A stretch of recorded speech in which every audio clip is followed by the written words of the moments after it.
Good morning, Sava here from Football Heritage TV with Henry Wright from Henry Wright TV. Mr. Wright, how you doing? You good? Yeah, I'm good, mate. Apart from Spurs, I'm all good. That should be the way that everyone starts every video. Yeah, I'm good, other than Spurs. The video is entitled, I can't believe it, 3 managers, 2 months and only 1 Daniel Levy. In the last 2 months, even less than the last 2 months, Spurs have seen Antonio Conte go. We've seen Stellini placed in charge. We've seen Stellini now go, and we've got Ryan Mason in charge, with his first game being Man United at home, followed by Liverpool away. In one sentence, Henry, sum up for me just how badly run this is becoming. I don't think we can sum it up in one sentence, to be honest. We'll go for it. Give it a bash. Just financial side, we're absolutely brilliant. Footballing decisions is some of the worst I've ever seen in my life. You know, Richarlison's playing under more managers this season than he scored goals. We've had more managers this season than Danjuma's had starts. There's just the only saving grace in all of this now is a large portion of the fan base are waking up, and the final now in the coffin is the Pochettino going to Chelsea. Mm-hmm. That, I mean, regardless if you don't want him or not, that should be a huge look what's happening. And you've got all the pundits coming out, the likes of Danny Murphy, Thierry Henry, the likes of Micah Richards and Jamie Carragher saying it's the owners. And now we're all starting to... I mean, we've been Levy out and Indy out for years, but there's no accountability in all of this. So in a minute we'll come to why it's taken people so long to wake up to this idea that the owners aren't running the football club very well. But when you actually look at this, what baffles me is, first of all, not baffling me that Conte went. I truly believe that was going to happen. People can have a go at me all they want about wanting Conte out. Regardless, he was gone. I felt he was going to go. I felt that this was probably more than a sacking, Henry. I said it at the time. I maintain this. I think this was probably very much mutual. I don't think he wanted to be any longer. He didn't look well. I think that suited Levy, and he went. Now, that wasn't the shocking bit to me. The shocking bit was that you then put in charge, not you, but the royal you then put in charge his number 2. So nothing's going to change. Then, Henry, you get rid of him, which, yeah, he needed to go because he shouldn't have been hired in the first place. But the man that comes in is then the number 3. We've gone from Conte's assistant to Conte's assistant's assistant. Yes. It's laughable, isn't it? We're a circus. You know, only Chelsea, the only other club in history to have sacked a manager and hired his assistant. But we take it a step further. We sack a manager, hire his assistant, then sack his assistant, and then hire his assistant. It's mad. I mean, apparently there's a little committee of Ollie Skip, Hugo Lloris, Harry Kane, and someone else. And apparently... I bet Højbjerg's in there. No. Is he not? Did you not hear what Skip said about? I heard about that. We'll come on to that, yeah. And Hugo Lloris, and they're all on side for Ryan Mason. The problem is, there is zero accountability at this football club. There's no leaders. Mm-hmm. There's no... Harry Kane and Lloris aren't leaders. Lloris didn't even come out for the second half. Blame it on whatever injury you want. We all know that's not the reason. The problem is there's no accountability. Newcastle, I watched an interview last night of the owner, the lady, I can't remember what her name is. Amanda Staveley. And she was talking about how they could have bought Liverpool, how they could have bought Tottenham, how they could have bought Man United. They wanted to buy Newcastle, something different. But she actually said, this is our plan. Yeah. We want to spend 200 million every window for the next 3 or 4 years to put nearly £1 billion into the club, right?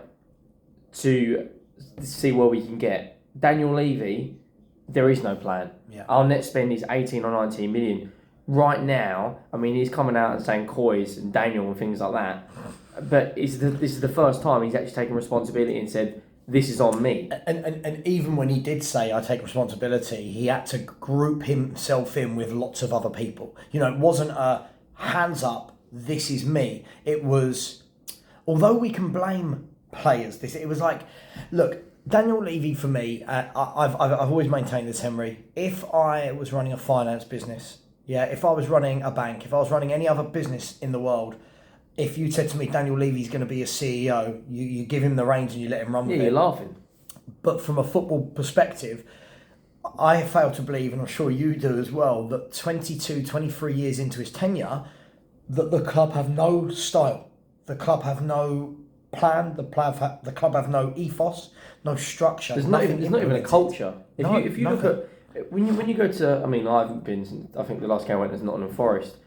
The actual morale in the fan base, I've never seen it this bad in all of my life supporting Spurs. I mean, you've probably seen some dark days in the 90s, but right now, this is probably as dark as it gets. Yeah. Yeah, and I think more than that, I think, the fact that the fan base is very divided. I think, I say the fan base is divided, I actually think the fan base is actually more aligned than ever. We're just not aligned on what needs to happen. I think we're all aligned on the fact that it is a mess, right? The club is a circus, it is a mess. Outside fans looking in go, what's the problem? You're fifth. But we all know the way the club's run, the infrastructure. We're fifth because of Harry Kane. We're fifth because of the likes of Harry Kane. The big question for me, Henry, is have we ever seen it as bad amongst the players? And what I mean by that is we've taken hammerings before. Every club takes hammerings. Man United took a 7-0 this year. Yeah. Right? 4-0 to Brentford as well. Right. These hammerings happen. But I've never seen a hammering where it's in such a confined period of time, i.e. 21 minutes, to go from 0-0 to 5-0 in 21 minutes. And no one that came out after the first 2 goals and said, you know what, right, stop, everybody, forget the tactics, get back. Everybody now just sit in for a minute, hold your line, and let's just arrest the situation. We didn't. We just kept doing the same thing. And listen, for me, I've said a number of times, you could have played 5, 4, 6, 10 defenders that game. That was just awful defending. It was awful positioning. It was awful management. It was just, the whole thing was coming to a head. And I can see it happening again against Liverpool. That's the worry for me. And Man United. Yeah, I'm less worried about Man U because I don't think they've got the goal, famous last words, I don't think they've got the firepower all over. And they've just played 120 minutes. But I do think we're going to lose to them and Liverpool. But the worrying thing is how the players have not just down tools, it's like they're not even on the pitch. The quality, I think this is the lowest quality I've seen in players play for Tottenham in years. I think we had a lot more quality even when we was mid-table. I agree. And that's across the Premier League in my opinion as well. I think the standard is a lot lower, but all the teams are roughly nearly the same sort of level. Hence why Brighton and Brentford are getting results. Fulham are getting results. It's a lot more competitive, but the quality is low. When you look through Tottenham right now, the best two, and I mean this with everything. The best 2 defenders we've got is Davis and Royale. Defensively, Romero is not the defender we think he is, and Dyer, Longley, who's making these decisions? We don't have a director of football now, so we can't blame Paratici. So who are we going to blame? Is it the new name, Scott, whatever it is? He doesn't start till July. so who are we blaming for this? Daniel Levy. If we sign Longley for £12 million, it will be but it's a cheap buy. No. It's a crap buy because he's a crap player. Yeah, no, absolutely. And I think when you look at it as well, I watched Leeds play Fulham at the weekend, and this is relevant. And the reason why is I watched Fulham play with a 2-man midfield of Reed, Paulinho, and they were excellent. Yeah. Now, don't get me wrong.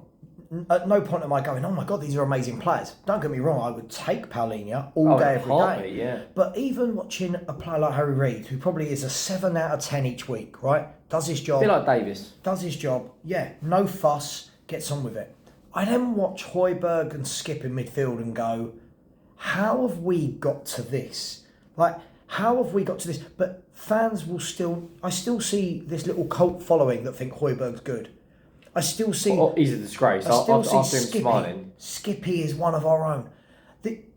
I don't even know. I don't know where we're at. Tell us when this goes live. Tell us, what do you make of these players? I keep hearing, I'd still keep Højbjerg. I'd still keep this as a squad player, that as a squad player. Player. I want the whole lot gone, Henry. I honestly don't mind if no one at the club right now is there next year. No one. I don't care. We need such a big... build, or not calling it a rebuild, such a big build. You think you've got the likes of, forget the players we've got in the 11 now, you've got the likes of Scarlett, Parrott, Brian Hill, Ndombele, Lo Celso, Rodon and Spence. Winks as well, to come back to this team. Whoever that we bring in as the director of football or who we bring in as chief scout has such a big job, you know. And apparently, I don't know how legit there was a report floating around last night. If we don't finish in a European place, our transfer budget for the summer is non-existent. And because we're sky falling down the league, Man United Thursday, Liverpool still got to play Villa. We've still got to play. I don't think we'll get Europe. Still got to play Brentford as well, and we've got to play Leeds away. If Leeds United need to win on the last game of the season to stay up, we're like Robin Hood. We'll just give them the points. Yeah. And you think as well, Palace have got to come to our ground. Palace have got nothing to play for, which makes them dangerous because. And they've won 3 of their last 4 games. 3 of the last 4. Eze and Elise look on fire. Look, at the end of the day, the whole thing is a shambles. I'm going to do a video on this tomorrow, but I'll touch upon it now. Fabrizio Romano said that we spoke yesterday to Vincent Kompany and his people. Yep. I'm literally at the stage now where I'm all for that, Henry. I don't care. I'm all for that now. Get in a young, hungry manager, let him in. He then said to the Sun reporter, didn't he, that he's going to stay? Quite possibly. Whether it's Kompany, whether it's Michael Carrick, I don't care. I'm at the stage now. Give it to a young, hungry manager, Henry, who will be given a transfer budget of 100 million and can go and buy cheap young players that he can mould, build. Because I want all Spurs fans to really understand that there's no quick fix to this. There hasn't been a quick fix, and there still is no quick fix. No manager you're bringing in. I don't care if it's Nagelsmann. I don't care if it's Pep Guardiola. We've tried, haven't we? We've tried the quick fix with Conte and Jose. Absolutely. It's not happening. So for me, there's going to be a lot of pain, Henry. And as I said on a video yesterday, we're going to have to go... We're here at the moment. We're going to have to go down to here. But we're not prepared for that, though. The fans aren't prepared for that. They have to be. We're a bit like Chelsea. We're entitled... We think we're entitled to Champions League football. Like Chelsea think they're entitled to trophies. At least Arsenal have had that struggle of right now. They were in the pits. They weren't even in Europe. Yeah. You know. Then they got the Europa League. Now they're going back up. We're not prepared for a process. I don't think. I think as soon as we fall out of Europe, straight away the season tickets will be going ballistic. Do you know what? I'll be honest though. I might sit. I'm not saying you've said this, but I'll sit on the other side of the fence. I, for one, don't want European football this year. I for one, I feel this club is in such a mess that we need a year where there's not worrying about 2 games a week, where we're not worrying about having a 25, 30-man squad that can rotate in Europe. I think we need to go... Go for a domestic cup. We need to go back to jumpers for goalposts. We need to get the players out of that fancy training ground, get them on the Hackney Marshes, jumpers for goalposts, in the trenches, train it. Do you know what I mean? I feel that we need to go back to basics. We're gonna get worse. I need people to understand this. Yeah, I've been saying that for months. We're going to get worse. Next year, the year after, for me, I'm not worried about league position. I'm worried about what do we build. Can I see, okay, we've brought in 7, 8 young players that are building the 11. Okay, we finished 10th, 11th, 12th, but I can see what we're building. I'm happy with that. Because at the moment, we are one Harry Kane injury away, right, from a relegation team. Genuinely, I think if we'd be, 14th with 8 goals? Something like that. So look, I won't labour the point. Look, Henry, thanks for jumping on. Please please subscribe. We're on the journey to 5k, so thank you for everyone that has subscribed. Subscribe to this man as well, who's on the journey to 11k. How many are you away from 11k? For 400, something like that. So get over there, subscribe, and we'll see you then. Let us know your thoughts in the comments. This is why we do the videos. We like to hear your thoughts. Should Spurs want Europe? Should we go out of it? Do the fans need to be more patient? And Daniel Levy, please resign from this football club. Why are you laughing? Don't you want to? No, I do. It's just I want him to go more than anything. It's just the way you said it. But yeah, Levy out, Enoch out. Just get out of the football Maybe club. We need to be nicer to him, please, Daniel. Have you seen that Paddy Power have suspended odds on you can no longer place a bet for Levy to resign. Yeah, so yeah. There's got to be something. I'll be honest, I'm going to say it now on your channel. I think he will be gone the next year. I think it's going to get that toxic. I agree. Right. I hope so. It's going to go completely tits up. I think if it ever gets to the stage where we're nearing relegation, or we're not in Europe and we're not making money that revenue, I do think it will get to the stage where he has had enough. And if that's a natural conclusion, great. I don't care how he goes, I just want him to go. Anyway, much love, please subscribe, and take care.